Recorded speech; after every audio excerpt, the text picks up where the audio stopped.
ओम विनायकं गुरुं भानुं ब्रह्म विष्णु महेश्वरा सरस्वती प्रणम्यादौ सर्वकारेषु सर्वदा।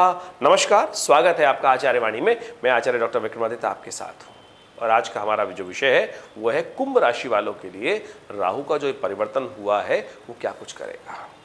देखिए, राहु आपकी राशि के अनुसार से तृतीय भाव में चल रहे थे और तृतीय भाव के राहु ओवरऑल बहुत अच्छे माने जाते हैं, लेकिन बृहस्पति के साथ जिस प्रकार से उनकी युति हुई, 18 महीने पहले राहु का परिवर्तन हुआ और इस अप्रैल 2023 में बृहस्पति वहाँ आके बैठ गए और बृहस्पति ने राहु के शुभ प्रभाव को भी थोड़ा कम किया और गुरु चांडाल का योग बना दिया। तो बृहस्पति एक दिशा अलग दे रहे थे, राहु एक दिशा अलग दे रहे थे, तो इसके कारण से थोड़ा कॉन्फ्लिक्ट हो गया और राहु का जितना शुभ प्रभाव आपको मिलना चाहिए था, तृतीय भाव का राहु सबसे शुभ माना जाता है, संबंध बढ़ाने वाला प्रभाव कई प्रकार से, लेकिन बृहस्पति के साथ युति होकर उसने वहाँ पर एंजाइटी डिसऑर्डर्स बढ़ा दिए, कई प्रकार के क्रोध लाने के योग बना दिए और वो सब चीज़ें जिस स्पीड से आगे बढ़ने के योग बन रहे थे उसमें कुछ ना कुछ कमी लाने के योग बना दी। क्योंकि ओवरऑल राहु अकेले वहाँ होते तो बहुत बढ़िया तरीके से आपके लिए राहु का प्रभाव गोचर में काफ़ी महत्वपूर्ण वो समझ में आने के योग बन रहे थे, लेकिन राहु के साथ बृहस्पति की युति चली। अब खैर परिवर्तन का योग बहुत महत्वपूर्ण आपके लिए बनता दिखाई दे रहा है। राहु महाराज 30 तारीख को 30 अक्टूबर को परिवर्तन की तरफ जा रहे हैं और 18 महीने, आने वाले 18 महीने तक, यानी करीब करीब 2000 आप बात कर लीजिए 25 के आरंभ का मध्य तक, 25 के मध्य तक ये परिवर्तन होकर वहीं बहुत बढ़िया तरीके से मई जून तक वहीं रहने वाले हैं और बहुत महत्वपूर्ण समय आपके लिए रहने वाला है। जितना आपका संपर्क बढ़ा है, राहु ने तीसरे भाव में आकर आपके संपर्क को जरूर विस्तार करने का योग बनाया होगा, संबंधों को स्थापित करने का योग बनाया होगा। अब उसका एनकैशमेंट होने का समय आ गया है। अब उन सब चीज़ों को एनकैश आप ऑर्गेनाइज वे में वेल्थ के लिए, प्रॉस्पेरिटी के लिए, अच्छे आगे बढ़ने के लिए इस राहु का पूर्ण लाभ मिलने का समय आपके पास आता दिखाई दे रहा है।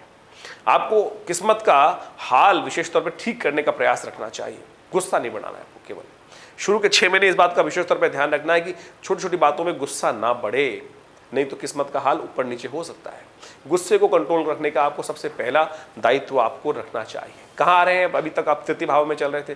तृतीय भाव पार्टनर का, मित्र का, बहन का, भाई का भाव माना जाता है। अब वो वहाँ से हटकर आपके द्वितीय भाव में राहु आ रहे हैं। द्वितीय भाव से विशेष तौर पर जो विचार किया जाता है वो विचार किया जाता है ऐश्वर्य का, कुटुंब का, परिवार का, धन का, ट्रेडिंग का और कई प्रकार की यात्राओं का विचार भी, वाणी का विचार भी वहाँ से किया जाता है कई बार। तो बहुत सारी चीज़ों को देखने की आवश्यकता होती है, जल्दबाजी नहीं करनी है। बस राहु महाराज वहाँ पर आए हैं, परिवर्तनशील हैं, वक्र गति से चल रहे हैं, तो वक्र गति चलने वाला ग्रह है। तो ऐसे में बस इस बात का ध्यान रखना है कि जल्दबाजी नहीं। जल्दबाजी क्या कहा ना, जल्दी का काम शैतान का होता है। तो इस बात का ध्यान रखना है आपको कि जल्दबाजी नहीं, धीरे धीरे रे मना धीरे सब कुछ होए। ये राहु आपको वेल्दी भी करा के जाएगा, सब कुछ करा के जाएगा। बहुत सुंदर तरीके से आगे बढ़ने के सुंदर योग बनाने के लिए आया है और बहुत सुंदर तरीके से आपको इसका प्रभाव भी देखने को मिलता दिखाई देगा। आपको खुद आप उसको समझ सकते हैं।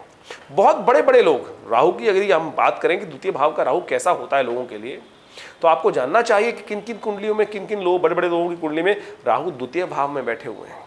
आप समझें, रविशंकर जी, पंडित रविशंकर रहे, उनकी कुंडली में राहु द्वितीय भाव में ही विराजमान था। सलमान खान, जिनका बचपन से ही ग्राफ आगे बढ़ने की योग बनाता रहा, वो सब उनको प्रॉस्पेरिटी, वेल्थ के लिए जो योग बनाता रहा, वो सलमान राहु के लिए ही। जैसे ऋतिक रोशन का भी जो विशेष तौर पर राहु है वो द्वितीय भाव में ही स्थित है। तो ऐसे बहुत बड़े बड़े लोगों के साथ में इस प्रकार का योग बनता दिखाई देता है और बहुत अच्छे अच्छे स्टार्स, बहुत बड़े बड़े लोगों का, यानी द्वितीय भाव का राहु किसी प्रकार भी खराब नहीं। बहुत सारे लोग आपके मन में भ्रांति उत्पन्न करने का प्रयास कर सकते हैं, लेकिन हाँ, द्वितीय भाव के राहु के बारे में एक बात विशेष तौर पर की जाती, कभी तख्ता कभी तखत। कभी किस्मत का हाल अच्छा होगा, कभी किस्मत का हाल खराब होगा। तो इसलिए हमने आपको कहा कि शांति के साथ, जल्दी नहीं करनी है, धीरे धीरे काम करने का प्रयास करना है। किस्मत को ठीक करने का रास्ता भी हम आपको बताने वाले हैं, चिंता मत करिए। किस्मत को ठीक करने के लिए बहुत बढ़िया तरीके से उसका उपाय हम आपको बताएंगे। वो आप करेंगे उपाय को तो बहुत बढ़िया तरीके से आप उसका लाभ ले सकते हैं। यहाँ किस्मत को ठीक रखने के लिए सबसे पहले तो जो शादीशुदा लोग हैं, अपने जीवन साथी को प्रसन्न रखने का प्रयास करना है। कुटुंब में अशांति नहीं आनी चाहिए। राहु यहाँ जल्दबाजी करने के योग दे सकते हैं। तो जल्दबाजी हुई तो क्या हुआ, छोटी सी बात में कोई बात चल रही थी, कॉन्फ्लिक्ट हो गया और उसमें आपने एकदम हीट ऑफ द मोमेंट में डिसीजन ले लिया, वो ठीक नहीं होगा। राहु जल्दबाजी नहीं, कुटुंब में कहीं अशांति हुई तो सब कुछ समस्याएं उत्पन्न करने के योग दे देंगे राहु। तो ऐसे में बस धीरे धीरे सब काम को समझकर फिर आपने पहले सोचें कि क्या बोल रहे हैं। गणेश जी का नित्यपति पूजन, गणेश जी का नित्यपति पूजन ये आपके बहुत सारे कष्टों को दूर करने के योग बना देगा। एक बात का ध्यान रखिएगा, आपकी प्रॉस्पेरिटी के कारण से बहुत सारे लोग आपकी ईर्ष्या उत्पन्न कर सकते हैं आपके प्रति, उनसे आपको बच के रहने, कान के कच्चे नहीं बनना है। गणेश जी को मैंने इसलिए उपासना करने की बात बोली है कि गणेश जी के कान देखें आप, जो क्या इतने बड़े बड़े कान होते हैं, हिलाते रहते हैं गणेश जी हमेशा। हमें हाथी जो होता है वो क्या, सार सार को गहले थोथा दे उड़ाए। तो अंदर जो बातें जा रही हैं उनमें से फालतू बातें दिमाग में नहीं ले जानी है। हाथी के कान कितने बड़े होते हैं ना, वो सूप के समान होते हैं हाथी के कान। वो सार सार को गहले जो बातें आई और उसके बाद छाम के जो फालतू जो बातें हल्की बातें हैं उनको उड़ा देते हैं। सूप, सूप जो देखा है ना, जो पुराने जमाने में छानते थे उसको, तो उसी प्रकार के हाथी के कान होते हैं। तो इस बात को समझना है कि ये जो क्षेत्र है आपके लिए विशेष तौर पर बड़ा विकास का समय आ रहा है। राहु महाराज बहुत सुंदर तरीके से परिवर्तन का योग बना रहे हैं। बृहस्पति से के ग्रास से बाहर आ चुके हैं और लेकिन बृहस्पति वहाँ बैठे हुए हैं अभी। बस वो गुस्से से बचते हुए कार्य करने का प्रयास करना है। तो आप अपनी एनर्जी लेवल को अच्छे से पॉजिटिव लगाइए।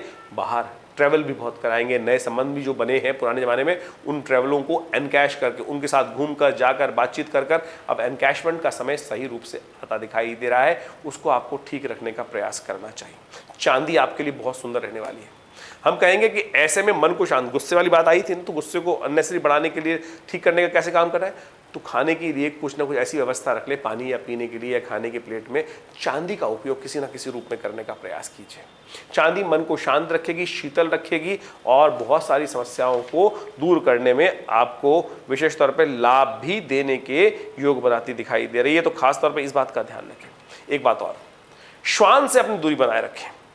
ये श्वान का साथ आपको कष्ट देता है। कुत्ता जो है थोड़ा सा, उससे थोड़ी दूरी बना के रखने का प्रयास करें। सेवा करें, रोटी वोटी डाल दें, लेकिन थोड़ी दूरी बना के रखने का प्रयास करना चाहिए। इस समय उसके कारण से कुछ ना कुछ हानि होने के योग बन सकते हैं। तो ऐसे विशेष तौर पर ध्यान रखते हुए कार्य करने की जरूरत दिखाई देती है। तो गणेश जी आपकी समस्त कष्टों को दूर करने के योग बनाएंगे। कोशिश करें गणेश जी के स्तवन करने। ओम गंगणाधिपतये नमः, ओम गंगणेशाय, ओम गणानां त्वा गणपति गुं हवामहे, प्रियाणां त्वा प्रियपति गुं हवामहे। इस प्रकार से गणेश जी के जितने भी स्तोत्र हो सकते हैं उनका नित्यपति पूजन कर लीजिए। तो धीरे धीरे आपके लिए बड़ा समय महत्वपूर्ण आने के योग बनेंगे। 2-3 उपाय जो हमने आपको बताए हैं वो अवश्य करने का प्रयास कीजिए। देखिए आपके लिए बहुत अच्छा समय राहु का शुरू होता दिखाई दे रहा है और जो राहु ने तृतीय भाव में बैठकर एक बेस बना के दिया है उसको एनकैशमेंट करने का समय आपके लिए आ गया है। इसके अलावा भी बहुत सारी कुंडलियों में और बहुत सारे ग्रहों के योगायोग होते हैं, दशाएं होती हैं, उन सबको भी समझ के कार्य करने का प्रयास करना चाहिए। तो हमने गोचर के दृष्टिकोण से राहु का क्या प्रभाव है वो आपके समक्ष रखा है, तो इसको बहुत अच्छे से समझ लें। ये समय आपके लिए बहुत प्रॉस्पेरिटी का आगे बढ़ने वाले समय है, तो इसको पूरी तरह से सोच समझ कर सही रूप से यूटिलाइज करने का प्रयास कीजिएगा। बड़ी मुश्किल से समय आता है, ऐसे ही गवा मत दीजिएगा। धन्यवाद, नमस्कार।